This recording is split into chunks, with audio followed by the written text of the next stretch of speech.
नमस्कार, मैं अशोक कुमार पांडे और स्वागत है आपका टीसीएच लाइव पर। हमारा देश बड़ा विकास कर गया है। हालांकि ट्रंप ने आज जिस तरह से गालियां दी हैं और कहा है कि डेड इकॉनमी है, उस पर चिढ़ तो मचती है, लेकिन मोदी जी और बाकी सबकी माने तो हमारे देश का बड़ा विकास हो गया है।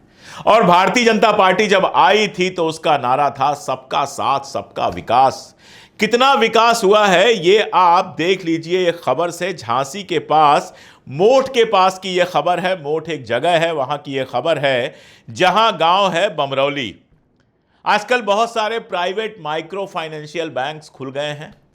ये बैंक नहीं है, ये धंधेबाज हैं। जैसे पुराने जमाने में गांव का महाजन होता था जो सूद पर पैसा देता था और उसके बाद कुछ भी करता था, आपकी जमीनें कब्जा कर लेता था, ऐसे ही ये बैंक है। इस बैंक से एक गरीब आदमी मैं इसलिए कह रहा हूं कि 40,000 का लोन कौन लेगा जिसके पास बहुत पैसे नहीं होंगे। तो रविंद्र वर्मा नाम के एक व्यक्ति ने 40,000 रुपए का लोन लिया था, उसकी किस्त नहीं भरी गई थी, यह दावा है बैंक का। रविंद्र वर्मा का कहना है कि 7 किस्तें दिखाई जा रही हैं बैंक में, जबकि मैं 11 किस्त भर चुका हूं। कैश में भरते होंगे बेचारे, इसलिए उनके पास बहुत सबूत नहीं होंगे। खैर, जो होंगे वो कोर्ट में पेश करेंगे। जो हुआ, असल में जो हुआ वो ज्यादा खतरनाक है। उनकी पत्नी पूजा वर्मा को सोमवार दोपहर 12 बजे बैंक के अंदर जबरदस्ती बंद कर दिया गया और रविंद्र वर्मा से कहा गया कि पहले किस्त का पैसा ले आओ, फिर तुम्हारी पत्नी को छोड़ेंगे। यह आजाद भारत में हुआ। ऐसा तो हम महाजनों और सूदखोरों के बारे में भी नहीं सुनते थे। हमने सुना है कि महाभारत में धर्मराज युधिष्ठिर ने अपनी पत्नी को दांव पर लगा दिया था जुए में। हम कई बार ऐसी खबरें सुनते रहते हैं, कोई शराबी हस्बैंड होगा, कोई इस तरह का घटिया व्यक्ति होगा, तो ठीक है, अपनी पत्नी के साथ जो करता है वो करता है। ये सब हम यहां नहीं कहने जा रहे। लेकिन एक बैंक पैसे वसूलने के लिए पत्नी को बंधक बना लेता है और 6 घंटे बंधक बनाकर रखता है। यह आजाद भारत में होता है, योगी आदित्यनाथ के उत्तर प्रदेश में होता है, जिसको वो उत्तम प्रदेश कहते हैं। बाद में जब नहीं सुना बैंक वालों ने, तब रविंद्र वर्मा ने पुलिस को फोन किया। जब पुलिस पहुंची तब उनकी पत्नी बाहर आई। अब बैंक ये दावा कर रहा है कि पत्नी खुद आई थी और फला था और ढिमका था। जब पुलिस की मार सामने होती है तो ये सब ज्ञान आता है। लेकिन ये गुंडई किस लेवल की है आप देख लीजिए। और इसी गुंडई के सामने आप देख लीजिए नवभारत टाइम्स की 16 दिसंबर 2024 की रिपोर्ट, जिसमें संसद में जब पूछा गया था कि कितना लोन बट्टे खाते में डाला गया है, कितना लोन माफ हुआ है 10 सालों में, तो बिना नाम लिए पूंजीपतियों के नाम नहीं बताए गए थे जिनका लोन माफ हुआ है। लेकिन डेटा दिया गया था कि 10 साल में बैंकों ने कुल 12.3 लाख करोड़ रुपए, 12.3 लाख करोड़ रुपए, लगाते जाइए जीरो, सोचते जाइए 12.3 लाख करोड़ रुपए कितने होते हैं। इतना पैसा बट्टे खाते में डाल दिया, यानी लोगों ने उधार लिया, नहीं चुकाया और बैंक ने कार्रवाई करने की जगह कहा कोई बात नहीं, जाने दीजिए। फिर से अमाउंट याद दिला दे रहा हूं, 12.3 लाख करोड़ राइट ऑफ किया गया है। इसमें से 53% यानी 6.5 लाख करोड़ केवल पिछले 5 वर्षों में नरेंद्र मोदी के शासनकाल में किया गया है। जो कंपनियां लोन नहीं चुका पाई हैं उसमें अनिल अंबानी हैं, जिंदल ग्रुप है, जयप्रकाश ग्रुप है। टॉप 100 जो डिफॉल्टर्स हैं उनके पास कुल एनपीए का, नॉन परफॉर्मिंग एसेट, यानी जो लोन माफ कर दिया जाता है, कहा जाता है अब इससे कुछ नहीं मिलने वाला है, उसका 43% हिस्सा है। और लोन माफ करने वालों में सबसे आगे अगर कोई है तो स्टेट बैंक ऑफ इंडिया है और सेकंड नंबर पर पंजाब नेशनल बैंक है। कहा जाता है कि अडानी के 46,000 करोड़ रुपए के कर्जे माफ किए गए हैं और आज के डेट में अडानी ग्रुप का जो कुल डेट है, कुल लोन है, वो 2.4 लाख करोड़ है। 2.4 लाख करोड़ रुपए जो है अडानी ग्रुप के ऊपर कर्जा है।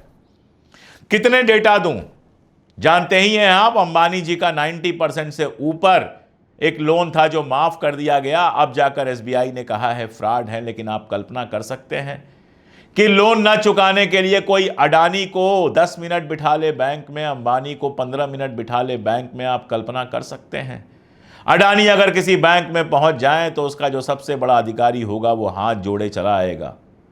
अंबानी पहुंच जाए तो बैंक का जो सबसे बड़ा अधिकारी होगा वो हाथ जोड़े चला आएगा।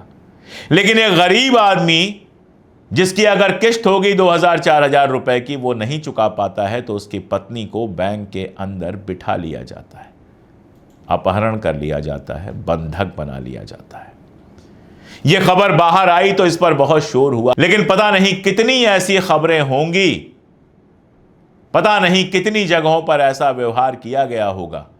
बैंक वालों की आदत ऐसे ही नहीं बनती है। आप एक ऑटो लोन ले लीजिए और 3 किस्तें अगर उसकी रह गई तो गुंडे भेज दिए जाते हैं। अब जाके रूल वगैरह आया है कि ऐसा नहीं कर सकते, लेकिन रूल तो उनके लिए है जिनके पास ताकत है। गरीब आदमी के तो घर में घुसकर वो कुछ भी कर लेते हैं। ऐसी अर्थव्यवस्था बनाई गई है। एक जमाने में बेगार चलता था, गरीब आदमी ने उधार लिया, चुका नहीं पा रहा है तो सेठ साहूकार जमींदार उससे बेगार कराते थे कि मजदूरी करते रहो करते रहो करते रहो। कभी लोन नहीं चुकता था। बेगारी करते करते कई पीढ़ियां बीत जाती थी। 47 में देश आजाद हुआ, नया संविधान बना तो हमको लगा इन सब से मुक्ति मिल जाएगी। लेकिन ऐसा लगता है कि ये जो लोग कहते हैं 2014 में नई आजादी मिली है, इस नई वाली आजादी में 1947 के पहले जो कुछ होता था वो सब हमको एक बार देखने को फिर मिलेगा और मिल रहा है। हिंदू मुसलमान करते रहिए, सबका दिमाग उसी में लगा रहता है। कल की एक खबर है, भाजपा नेता का एक भाई था और ये भी यूपी की खबर है। उसकी दुकान बुलडोजर से गिरा दी गई। बेचारा इतना दुखी हुआ कि उसने अपनी जान दे दी। जो बुलडोजर योगी जी के चुनाव प्रचार में इस्तेमाल होता है, जिसको न्याय का प्रतीक बना दिया गया, वो मुसलमानों के घर गिराते गिराते, दलितों के घर गिराते गिराते, राजनीतिक विरोधियों के घर गिराते गिराते भारतीय जनता पार्टी के लोगों के घर भी पहुंच गया है, घर गिरा रहा है। जरा सोचिएगा, मुसलमान अगर अपनी जान देने लगते तो अभी तक तो सैकड़ों मुसलमान सिर्फ बुलडोजर के चलते मर गए होते। उन्होंने तो हिम्मत की, घर गिरने के बाद भी कोर्ट कचहरी किया, अपना आशियाना बनाने की कोशिश की। लेकिन भारतीय जनता पार्टी के जो नेता के भाई थे, उनको शायद इतना शौक लगा, उन्होंने कभी सोचा ही नहीं था कि हमारे खिलाफ भी ऐसा हो सकता है, कि बेचारे उसको बर्दाश्त नहीं कर पाए और अपनी जान दे दी। तो जो बुलडोजर चला था वो आपके घर तक नहीं पहुंचेगा, ऐसा आपको लगा था। बुलडोजर जब चलता है तो वो किसी के घर भी पहुंच सकता है। और हमारे सांसद क्या कर रहे हैं? गोरखपुर के सांसद हैं रवि किशन, भोजपुरी फिल्मों के स्टार रहे हैं।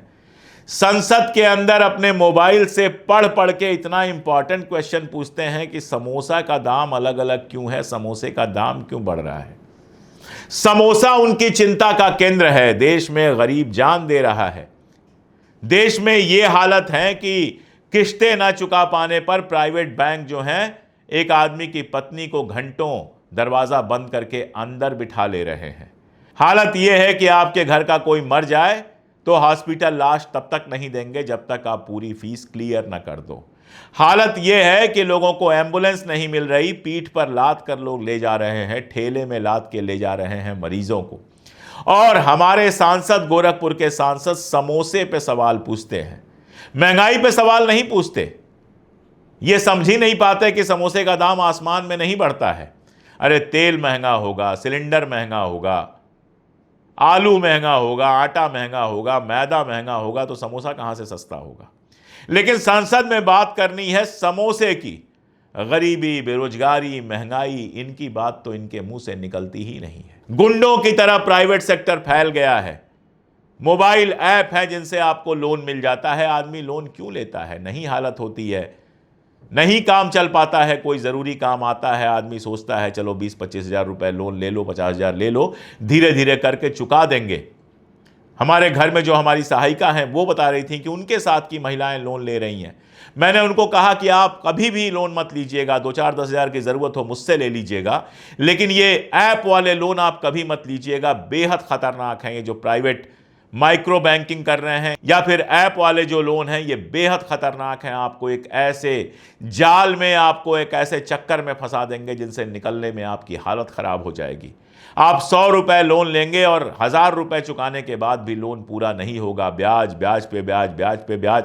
और भारत सरकार को इसकी कोई चिंता नहीं है, कोई कंट्रोल नहीं है, कहीं कोई रोकने वाला इनको नहीं है। आम गरीब जनता को रोजगार नहीं मिल रहा, काम नहीं मिल रहा, और अगर लोन लेने चले जाए तो उसके साथ ये हाल हो रहा है। आप बताइएगा कि ये देश का विकास है या विनाश।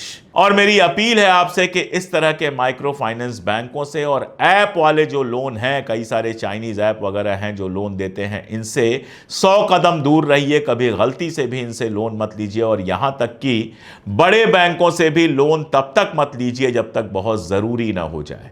लोन मतलब आपके भविष्य को भी गिरवी रख देना, लोन मतलब आपका जीना मुश्किल कर देना। आज के लिए इतना ही, बहुत शुक्रिया।